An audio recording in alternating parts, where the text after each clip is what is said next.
하나님의 말씀 시편 31편 15절에서 24절의 말씀, 15절에서 24절까지 우리 한 목소리로 같이 읽겠습니다. 시작. 나의 앞날이 주의 손에 있사오니 내 원수들과 나를 핍박하는 자들의 손에서 나를 건져 주소서. 주의 얼굴을 주의 종에게 비추시고 주의 사랑하심으로 나를 구원하소서. 여호와여, 내가 주를 불렀사오니 나를 부끄럽게 하지 마시고 악인들을 부끄럽게 하사 스올에서 잠잠하게 하소서. 교만하고 완악한 말로 무례히 의인을 치는 거짓 입술이 말 못하는 자 되게 하소서. 주를 두려워하는 자를 위하여 쌓아두신 은혜, 곧 주께 피하는 자를 위하여 인생 앞에 베푸신 은혜가 어찌 그리 큰지요. 주께서 그들을 주의 은밀한 곳에 숨기사 사람의 꾀에서 벗어나게 하시고 비밀이 장막에 감추사 말 다툼에서 면하게 하시리이다. 여호와를 찬송할지어다. 견고한 성에서 그의 놀라운 사랑을 내게 보이셨음이로다. 내가 놀라서 말하기를 주의 목전에서 끊어졌다 하였사오나 내가 주께 부르짖을 때 주께서 나의 간구하는 소리를 들으셨나이다.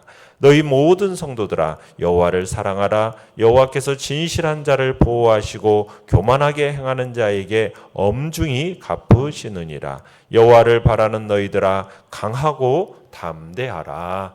아멘. 오늘 말씀의 제목은 기도로 여는 은혜의 창고라는 제목으로 말씀을 나눕니다. 하나님께 선택되고 기름 부음 받아 왕이 된 다윗은 원수들로 인해서 여러 가지 약이 드는 절박한 상황들을 많이 경험하게 됩니다. 그런 절박한 상황 속에서 하나님께 구원을 호소하는 일들을 우리가 보게 되는데, 오늘도 그러한 시입니다. 절박한 상황을 전제하면서 여호와 하나님에 대한 전폭적인 신뢰를 바탕으로 여호와를 향해서 지금 당면한 그 위기에서 조속한 구원을 호소하고 있는 것이 오늘 이야기죠. 동시에 하나님께서는 그 여호와를 향한 다윗의 그 간구를 들으시고 이루어 주실 것을 믿고 이것을 미리 또 감사하고 있는 겁니다. 그러니까 한마디로 하나님께 피하는 자를 위해서 쌓아두신 은혜를 사모하는 그 심령의 기도다라고 볼 수 있겠습니다. 내용관찰 문제 1번을 보시면 시편 기자는 자신을 누구라고 표현합니까? 16절을 읽어보겠습니다. 시작. 주의 얼굴을 주의 종에게 비추시고 주의 사랑하심으로 나를 구원하소서. 자신을 누구라고 표현하고 있습니까? 주의 종이라고 표현하고 있죠. 자, 시편 기자와 이 하나님과의 언약적 관계를 드러내고 있는 말입니다. 고대 근동에서는 주인과 종은 언약 관계에 있었어요. 언약 관계. 그러니까 언약을 통해서 종은 주인에게 충성을 다할 것을 요구받았고요. 종은 주인으로부터 기초 생활 그리고 안전을 보장받게 됩니다. 그러니까 시편 기자는 이런 하나님과 자신 사이가 언약 관계를 통해서 이루어져 있음을 떠올리면서 하나님의 소유된 자신을 향한 하나님의 강한 능력의 역사를 지금 간구하고 있는 것입니다. 자신을 보호해달라고 안전을 하나님 앞에 보장해 주시도록 지금 요구하고 있는 거죠. 내용관찰 문제 2번입니다. 시편 기자는 악인들에게 주로 무엇으로 어려움을 당하고 있습니까? 17절, 18절을 읽어봅니다. 시작. 여호와여, 내가 주를 불렀사오니 나를 부끄럽게 하지 마시고 악인들을 부끄럽게 하사 스올에서 잠잠하게 하소서. 교만하고 완악한 말로 무례히 의인을 치는 거짓 입술이 말 못하는 자 되게 하소서. 자, 시편 기자는 악인들에게 지금 주로 무엇으로 어려움을 당하고 있습니까? 악인들로부터 교만하고 완악한 이 음모의 말로 무례하게 지금 공격을 당하고 있습니다. 그러니까 악인들이 의도적이고 지속적으로 지금 하나님의 뜻에 따라 살아가는 이 시편 기자를 대적해서 악한 말을 퍼붓고 있는 것입니다. 이 거짓 입술이라는 표현은 하나님의 뜻을 거슬러서 의인들을 저주하고 박해하는 모든 행위를 가리키는 겁니다. 그리고 그 일을 저지르는 자들을 의미하고 있는 것이죠. 자, 20절도 읽어봅니다. 시작.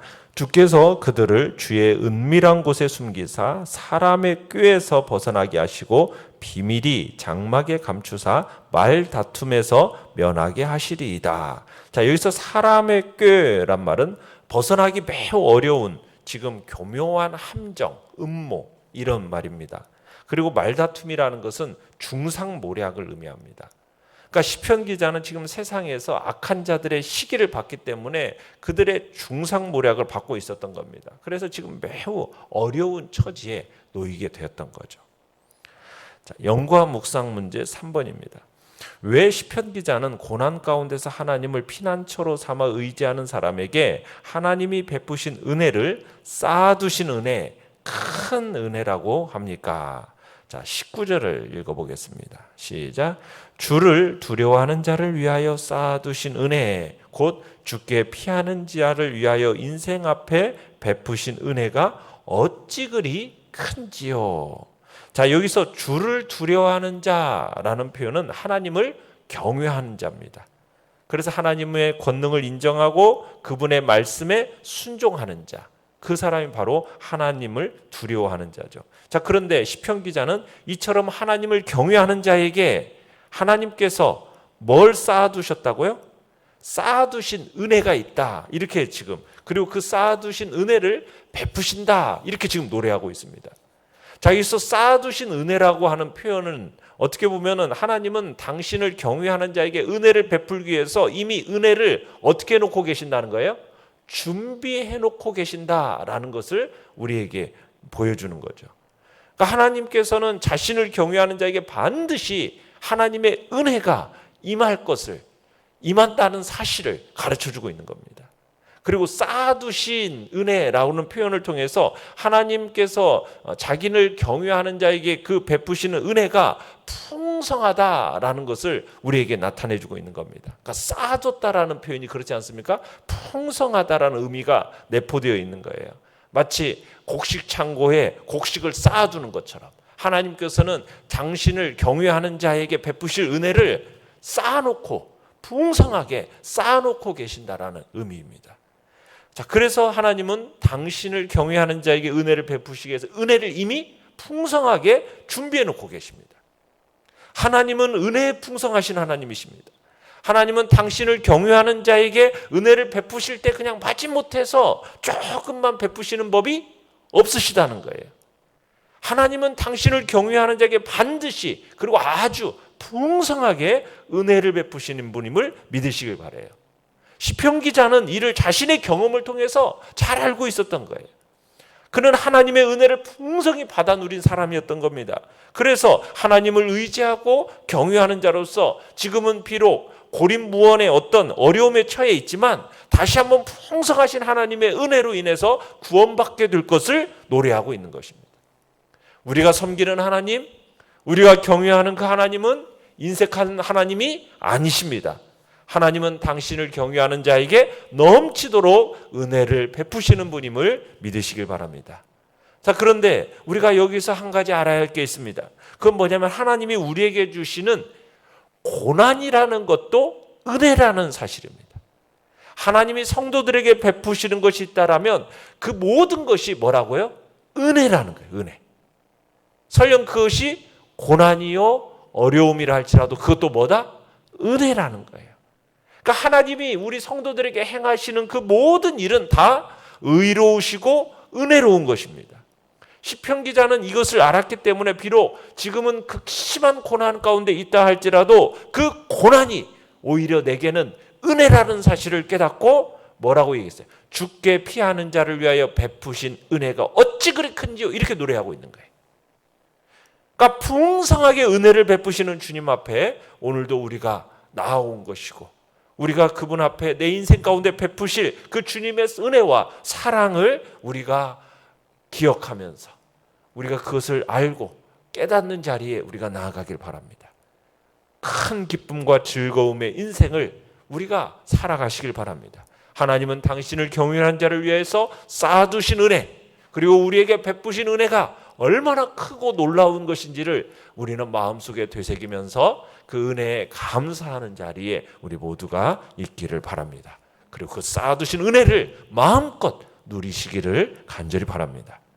느낀 점 4번입니다. 교만하고 완악한 말로 무례히 의인을 치는 거짓 입술이 잠잠해지도록 기도하는 그 시편 기자의 모습을 보면 무엇을 느낍니까? 18절을 보시면은 뭐라고 같이 한번 읽어보죠. 교만하고 완악한 말로 무례히 의인을 치는 거짓 입술이 말 못하는 자 되게 하소서. 자, 여기서 지금 간구하고 있는 거죠.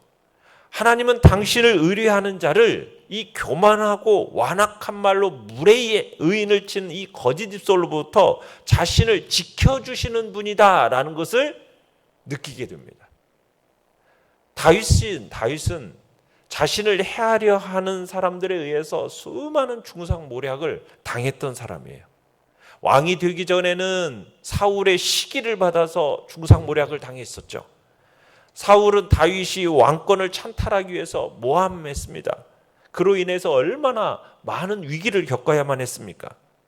자, 그런데 이 사울의 중상모략은요, 이 사울이 죽은 이후에도 계속 다윗에게 악영향을 끼쳤습니다. 그래서 사울이 블레셋과의 전투에서 결국에는 죽임을 당하지 않습니까? 그 죽임을 당했음에도 불구하고 수많은 사람들이 다윗이 사울을 죽였다 이렇게 믿을 지경이 되었던 거예요. 이로 인해서 다윗은 이스라엘을 하나로 통합하는 데 있어서 많은 애를 먹었거든요. 자, 이런 다윗에 대한 중상모략은요, 다윗이 왕이 된 후에도 여전했어요. 다윗의 원수들이 어떻게든 다윗을 깎아내리려고 그에 대한 중상모략을 퍼부었습니다. 그런가 하면 누구까지도요. 자신의 아들 압살롬까지도 다윗의 왕권을 찬탈하기 위해서 다윗을 불성실한 왕으로, 악한 왕으로 막 몰아세우기까지 하지 않습니까? 결국 다윗은 민심을 잃어버리고 추악한 왕같이 되어가지고 도망자 신세가 되어야만 했던 거예요. 하지만 다윗은 이 악한 무리들의 이 중상모략으로 인해서 망했습니까? 망하지 않았습니까? 망하지 않았어요. 다윗은 이 악한 자들의 중상모략으로 많은 어려움을 당하기는 했지만 결국 그의 결백함을 인정받게 됩니다. 다윗은 그 사울의 중상모략으로 인해서 그런 중상모략이 있음에도 불구하고 백성들의 인정을 받아서 이스라엘의 왕위에 오르게 되었고, 압살롬의 중상모략으로 일시적으로 왕권을 빼앗기는 어려움을 당하기는 했지만 다시 회복할 수가 있었어요. 그래서 오늘날까지 만천하의 성도들에게 있어서 의로운 자로 칭송을 듣고 있는 거 아닙니까? 어떻게 이런 일이 가능할 수가 있었습니까? 하나님은 당신을 경외하는 그 사람을 그의 은밀한 곳에 숨기사. 우리 20절도 다시 한번 읽어볼까요? 시작. 주께서 그들을 주의 은밀한 곳에 숨기사 사람의 꾀에서 벗어나게 하시고 비밀이 장막에 감추사 말 다툼에서 면하게 하시리이다. 그러니까 하나님을 경외하는 자를 위하여 은밀한 곳에 숨기시고 비밀이 장막에 감추심으로 하나님의 그 보호로 인하여서 모든 악인의 그 꾀와 말다툼, 의인을 치는 그 거짓 입술로부터 안전할 수 있었다는 사실입니다. 오늘 우리도 이 세상을 살아가다 보면 필연적으로 악인들의 거짓 입술에 의해서 침을 당하게 됩니다.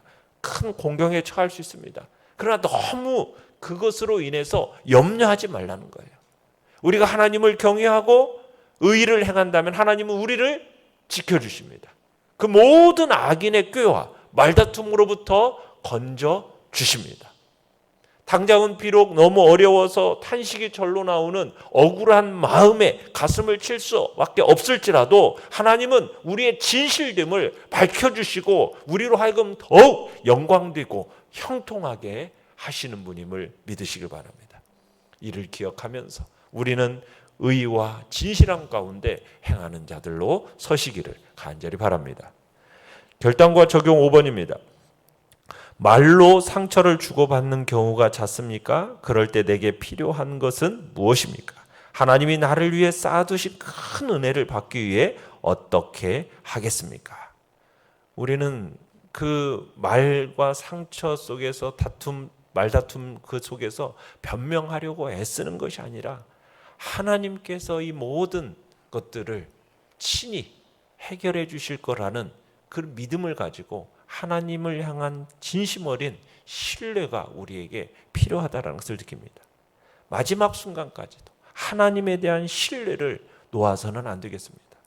어떤 순간에도 그 신뢰의 끈을 놓치지 마시고, 아무리 소망이 없는 그런 상황에 놓였다 하더라도 소망의 끈을 놓치지 말고 하나님을 신뢰하면서 그 하나님의 구원을 호소하는 자리에 나아가시면, 하나님을 신뢰하되 마지막까지 신뢰할 때 승리의 신앙생활을 하게 됨을 믿으시기 바랍니다.